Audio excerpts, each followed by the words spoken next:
मौत का खूनी खेल खेला था। और मैं आपके सामने ये सवाल पूछना चाहता हूँ इस देश की सरकार से, इस देश की सेकुलर सरकार से, कि आपको बताना पड़ेगा कि क्यों ये गुंडे आज भी आजाद घूम रहे हैं। आपको ये बताना पड़ेगा कि क्यों आज भी आप इंसाफों को पहुंचा नहीं पाए हैं। आपको ये बताना पड़ेगा कि क्यों ये कैंसर की तरह इस देश में फैलते जा रहे हैं। दोस्तों, हम इसी के साथ आपका ध्यान, आपका तवज्जो एक ऐसे गुंडे की तरफ खींचना चाहेंगे जिसका हाथ हजारों बेगुनाह नागरिकों के खून से रंगा हुआ है, जिसने हजारों औरतों को बेवा कर दिया, बच्चों को यतीम कर दिया, जिसने गुजरात के सड़कों में खून की गोली चली थी और आज वो देख रहा है। मैं ये जवाब चाहता हूँ, बताना पड़ेगा, देश की सरकार को बताना पड़ेगा कि वो कौन सी ताकत है जो उसकी हिफाजत कर रही है, कौन सी ताकत है जो उसकी मौत से बचाई हुई है। मैं ये पूछना चाहता हूँ और इसी के साथ ये कहना चाहूँगा, मैं पिछलों को पेश करता हूँ, मैं चैलेंज पेश करता हूँ तमाम ताकतों को, तमाम फासिस्टों की ताकतों को जो इस देश के राजनीति करना चाहती हैं, जो इस देश को मस्जिद और मंदिर के नाम पर बांटना चाहते हैं, जो इस देश के मजदूर और मासूम जनता का जुल्म करने की साजिश रखते हैं। आपके सामने कुछ ऐसे चेहरे भी यहाँ मौजूद हैं, आपके सामने कुछ ऐसे लोग भी यहाँ मौजूद हैं जिनके सियासी आकाओं ने करप्शन के इतिहास में एक नया इतिहास, एक नया अध्याय लिखा है, जिनके सियासी आकाओं ने पॉलिटिक्स के इतिहास में एक नया धरोहर पेश किया है, जिनकी हुकूमत हिंदुस्तान में पिछले 65 सालों में माइनॉरिटी के खिलाफ दंगों की गवाही देती है। हम पूछना चाहेंगे उस हुकूमत से भी और उनके नुमाइंदों से भी कि आपको बताना पड़ेगा कि क्यों आपकी हुकूमत में देश के ओबीसी और देश के दलितों को उनका अधिकार नहीं मिला।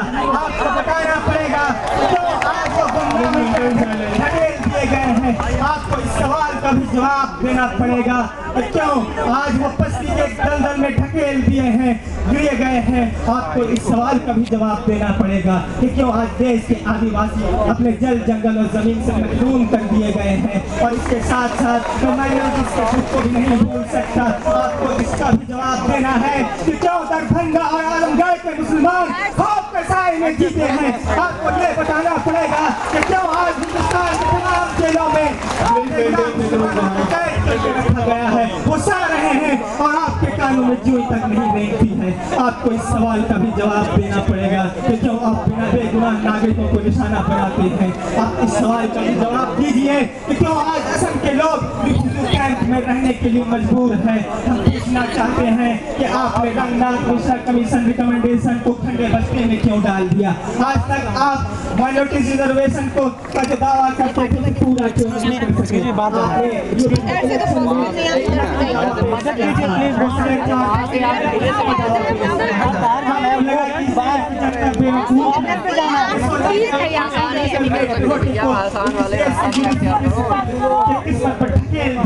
हम जानते हैं कि आपके इस अपॉर्चुनिटी पॉलिटिक्स की तमाम खेलों को हम जानते हैं। हम जानते हैं कि आप इशूज उठाते हैं, आप मुद्दे उठाते हैं, मगर आप लोगों को सोल्यूशन नहीं देते हैं। दोस्तों, क्या बात ये नहीं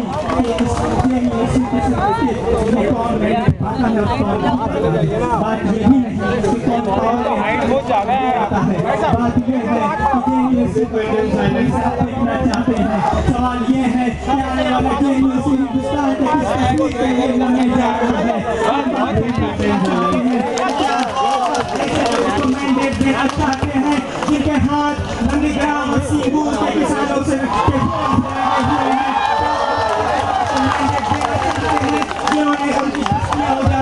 क्या आप ऐसे लोगों को मैंडेट देना चाहते हैं जिन्होंने खेत जला दिया। हम पूछना चाहते हैं कि आप क्या ऐसे लोगों को मैंडेट देना चाहते हैं जो यहाँ तो दास कैपिटल का पाठ पढ़ाते हैं लेकिन बंगाल और केरला में कॉर्पोरेट हाउस के दहलीज सुनते हैं।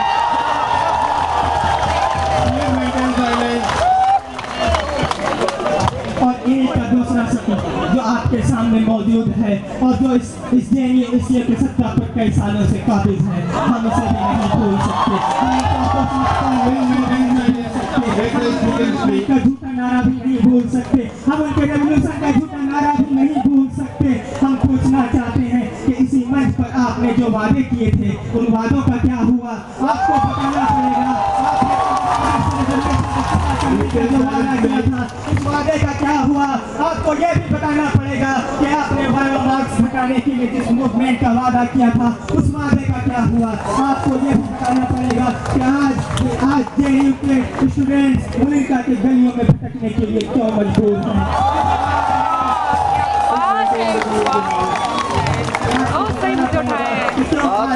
की फैसिलिटी से महरूम रह गए। हम पूछना चाहते हैं कि क्या आप NCM पढ़ाने का जो वादा किया करते थे, वो आपको याद है कि नहीं है?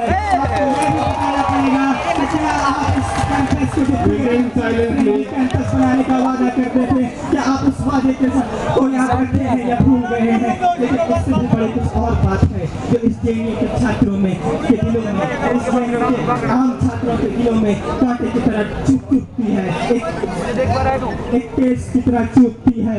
वो है हम पर एक काला कानून लागू कर दिया गया है, जिस काले कानून का नाम लिंगो है, और जिसके साए में आज हम एक संग लड़ रहे हैं। हम पूछना चाहते हैं कि क्या आपको नहीं लगता कि देश के डिप्राइव्ड सेक्शन को पॉलिटिक्स से महरूम रखने के लिए ये काला कानून बनाया गया है? और लगता है तो आपने अपने किसी ने नहीं उठाया भाई, आपको लगता अगर आपने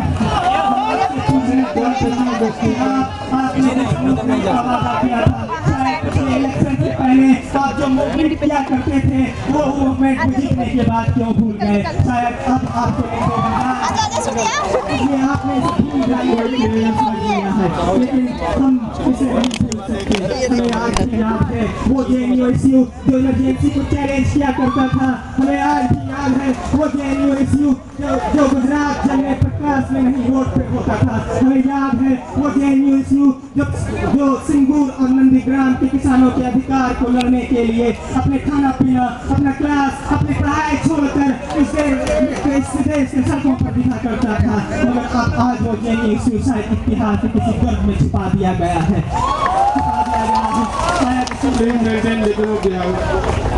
शायद इसीलिए आज हम लिंगो जैसी मामूली कानून को चैलेंज नहीं कर पा रहे हैं। हम इनके सामने मजबूर हो गए हैं, हम इसके सामने घुटने टेक चुके हैं। और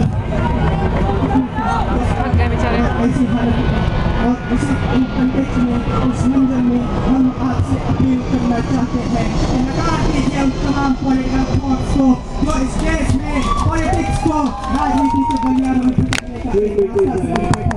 का हम आपसे अपील करते हैं कि नकार दीजिए उन तमाम पॉलिटिकल लीडर्स को जो पॉलिटिक्स को पावर का गेम समझ बैठे हैं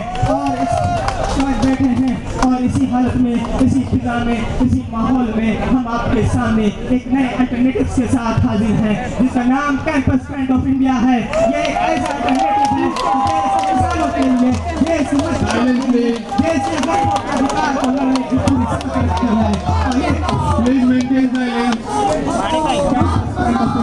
एक ऐसे सेकुलर और डेमोक्रेटिक मूवमेंट की नाम है